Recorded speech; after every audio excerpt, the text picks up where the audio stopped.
지난주에는 우리가 포도원 비유의 말씀을 전하고 들었습니다. 포도원 농부들처럼 너희는 하나님의 진노의 심판 앞에 서라. 그리고 하나님이 무엇을 말씀하는지를 들으라 하는 것입니다. 하나님이 우리에게 주시는 그 심판의 메시지가 우리와 상관없다든지 듣기 싫다든지 이게 아니라 그 심판 메시지를 들으면 구원의 길이 보입니다. 그리고 그 구원이 얼마나 놀라운 것인지 또 그 구원에 담긴 하나님의 진심이 어떠한지를 우리가 대면하게 되는 거죠. 포도원 농부들을 구원하시는 하나님의 절박한 손길이 보이지 않습니까? 예루살렘을 보시며 통곡하시는 그 하나님의 진심을 대면하게 되죠. 네, 오늘 말씀은 세금 논쟁에 관한 말씀인데요. 19절부터 시작됩니다. 추가적인 배경 설명은 그냥 지나치고 오늘은 본론으로 바로 들어가겠습니다. 25절의 말씀을 보면 하나님의 것을 하나님께 드리라고 말합니다. 가이사의 것은 가이사에게 주라. 그러나 하나님의 것은 하나님께 드리라. 세금을 내는 것이 옳다, 세금을 내지 않는 것이 옳다 그러다를 말하는 것이 아닙니다. 신앙은 어떤 종교적인 명분을 가지고 하는 것이 아니죠. 종교적인 구호로 하는 것도 아닙니다. 하나님의 것을 하나님께 드리는 것이 우리 신앙입니다. 예수님은 너희들이 지금 하나님의 것을 하나님께 드리고 있는가라고 묻고 있는 것이거든요. 하나님의 것을 하나님께 드리라는 말을 바울 사도는 이렇게 말합니다. 너희 자신을 하나님의 것으로 하나님께 드리라. 이 말은 너희 자신을 하나님의 것으로 하나님 앞에서 나타내고 확인하라는 말입니다. 여러분은 어떻게 여러분 자신을 하나님의 것으로 하나님 앞에서 나타내고 확인하십니까? 이것이 정말 복된 것인데 호세아서 6장 6절의 말씀을 보면 나는 인자를 원하고 제사를 원하는 것이 아니다 라고 말씀하시죠. 나는 번제보다 너희가 하나님을 아는 것을 원한다 그렇게 말씀하십니다. 그리고 이사야 선지자는 성전은 하나님을 만나는 곳이고 하나님을 대면하는 곳인데 너희가 성전에서 제사와 번제를 드리는데 하나님을 만나고 대면하고 교제하는 것이 없다면 그것이 무슨 소용이 있겠는가 그렇게 말하죠. 그러니까 성전에서 정말 대단한 모양으로 제사와 번제를 드리는데 하나님을 만나고 하나님을 대면하는 것이 없다면 너희가 드리는 제사와 번제가 무슨 소용이 있냐고. 그래서 하나님은 이사야 선지자를 통해서 지금 너희는 성전들을 밟고 지나갈 뿐이다. 그렇다면 하나님이 원하신다는 그 인자라고 하는 것이 뭡니까? 인자 혹은 인애라고 하는 것이 무엇입니까? 히브리 말로 이것을 헤세드라고 합니다. 하나님의 헤세드는 하나님의 긍휼의 사랑입니다. 그러나 사람의 헤세드는 하나님에 대한 충실함입니다. 하나님을 향한 충실함이라고 하는 거죠. 하나님이 우리에게 원하는 것은 제사가 아니라 번제가 아니라 하나님을 향한 충실함이라는 겁니다. 충실하다고 하는 게 뭡니까? 일전에 씨 뿌리는 비유에서 말씀드린 겁니다. 구원의 말씀이신 예수를 붙잡고 지키고 매달리는 겁니다. 죄인임에도 불구하고 연약하고 부족함에도 불구하고 자격이 없음에도 하나님 앞에 나아갈 자격이 없음에도 우리에게 베풀어 주신 그 하나님의 은혜를 의지해서 하나님 앞으로 나아가는 것, 이게 우리의 충실함입니다. 하나님이 원하시는 이 충실함으로 하나님 앞에 나온 사람이 있었죠. 세리와 바리새인의 기도에서 바로 그 세리의 기도가 바로 이 기도입니다. 이 충실함의 기도였어요.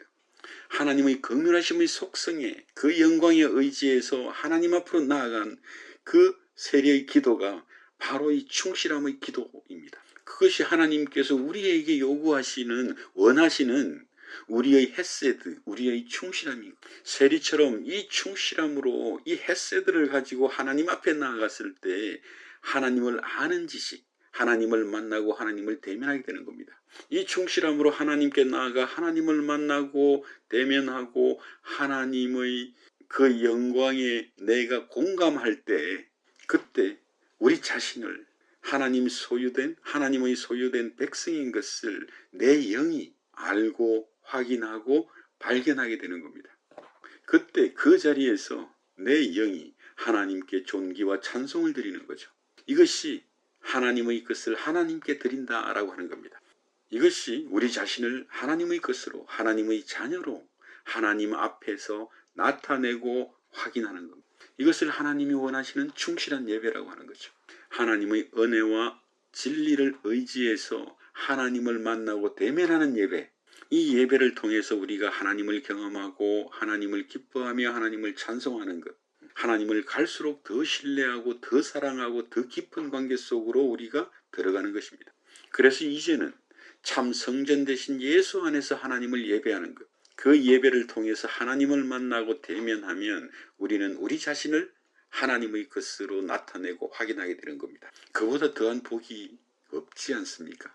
그렇게 하나님 앞에서 하나님의 자녀로 우리 자신을 나타내고 확인하는 그 자리가 복된 자리이기 때문이고, 우리 자신을 아버지와 자녀의 공동체 안에서 발견하는 자리가 됩니다. 하나님이 우리의 아버지로서, 영원한 아버지로서 우리를 보호하시고 우리 인생에 개입하시는 것을 우리가 확인하는 자리가 됩니다.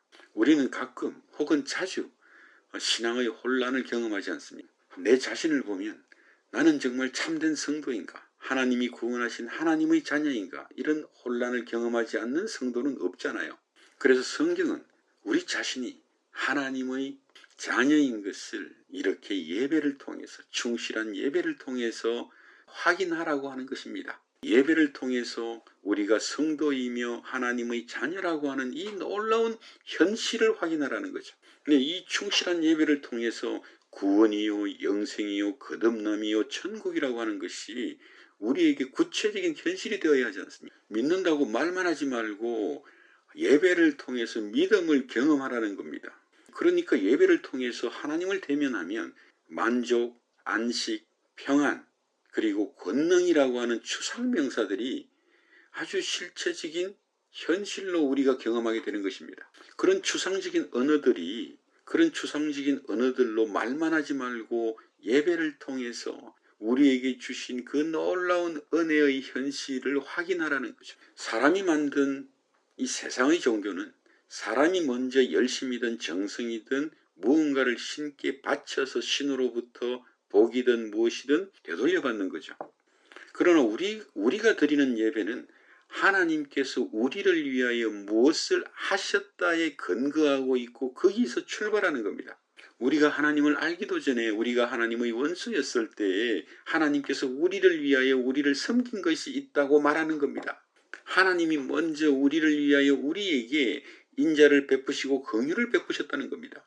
우리를 불쌍히 여기시고 자기 자신을 내어주시며 섬기신 것이 있다고 말하는 겁니다. 그게 뭡니까? 예수입니다.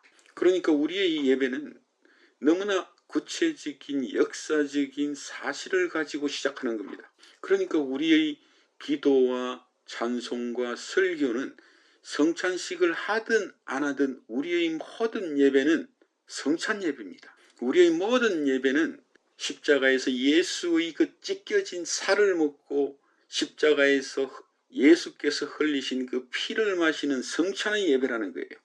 예수의 죽음과 부활을 통해서 우리가 하나님을 대면하고 경험하고 하나님의 진심에 우리가 공감하는 겁니다.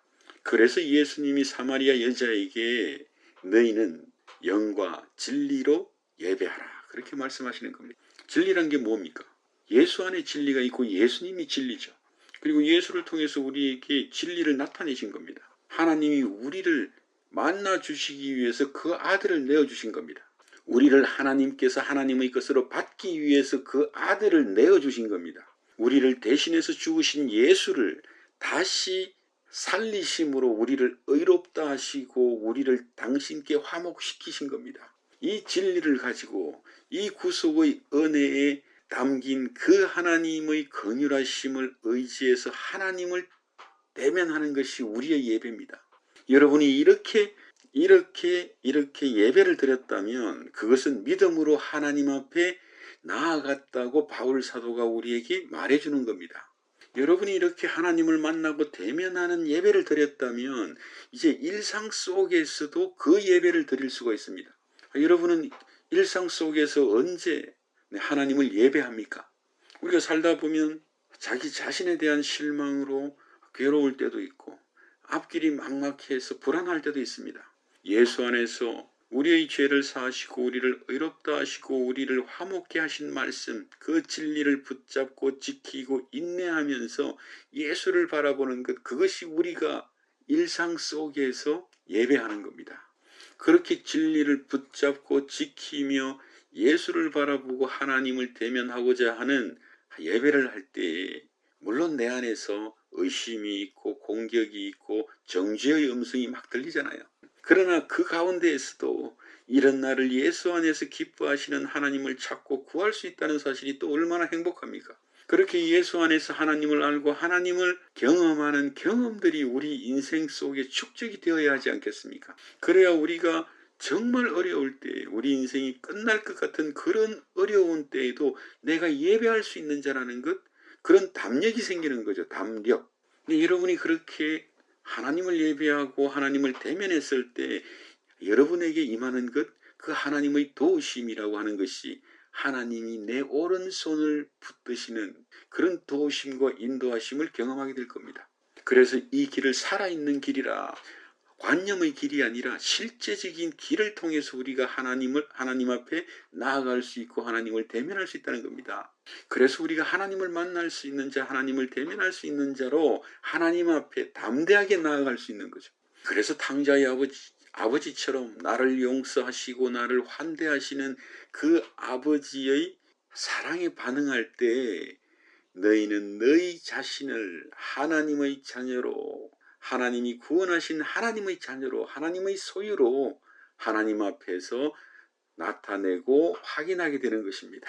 그래서 시편의 기자들처럼 내 영이 내 주 하나님을 대면하였다, 그렇게 말하는 거죠. 그러니까 여러분이 예배를 통해서 하나님을 대면하면 일상 속에서도 여러분이 하나님을 예배할 수 있습니다. 지난주에 저는 그게 수요일인지 목요일인지 모르겠는데 아주 답답해지더라고요.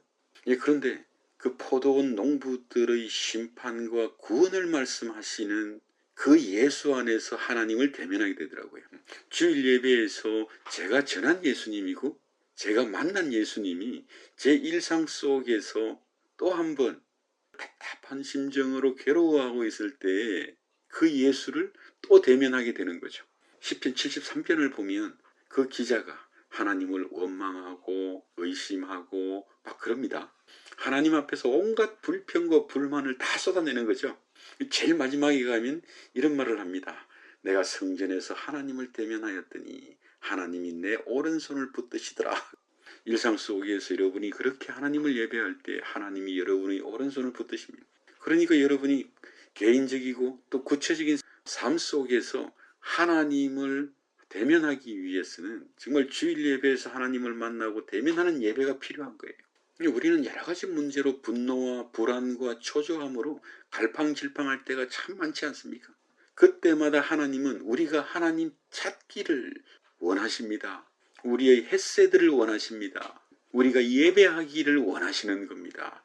그 헤세드의 충실함으로 당신 앞에 나아오기를 원하시는 겁니다. 우리 인생의 우여곡절을 겪을 때마다 예수 안에서 하나님을 대면하고 경험하는 것이 무엇보다도 복됩니다. 하나님이 여러분의 오른손을 붙드실 때 그때 하나님이 영광을 받으십니다. 이것이 하나님이 기뻐하시는 예배요, 이것이 하나님께 드리는 예배가 됩니다. 이렇게 하나님을 예배할 때 내가 하나님께 속한 자로구나, 하나님의 자녀구나. 그 만남은 한 번의 경험으로 끝나는 것이 아니고 그 하나님의 형상이 우리 안에 심겨지는 만남이거든요. 그래서 고린도후서 4장 10절에서 우리가 항상 예수의 죽음을 짊어지는 것은 예수의 생명이 우리 몸에 나타나게 하려 함이라. 예수 안에 있는 하나님의 은혜의 영광이 우리 안에서 나타나게 하려 함이라. 하나님의 그 영광의 속성들이 내 몸 안에서 인내와 양선과 자비와 오래 참음으로 믿음의 열매로 나타나게 하려 함이라. 이것이 우리 자신을 하나님의 것으로 하나님 앞에서 나타내고 확인하라는 겁니다. 이렇게 우리가 우리에게 주신 그 구속의 은혜와 진리를 근거로 예수를 의지하여 예수 안에서 하나님 앞에 나아갈 때 우리가 인식하든 인식하지 못하든지 간에 사실은 주님과 연합한 상태로 하나님 앞에 나아간 겁니다. 믿음으로 하나님 앞에 나아간다라고 하는 추상적인 말이 이미 우리에게는 현실이 되어 있는 거예요. 그러니까 한 번 더 말씀드립니다.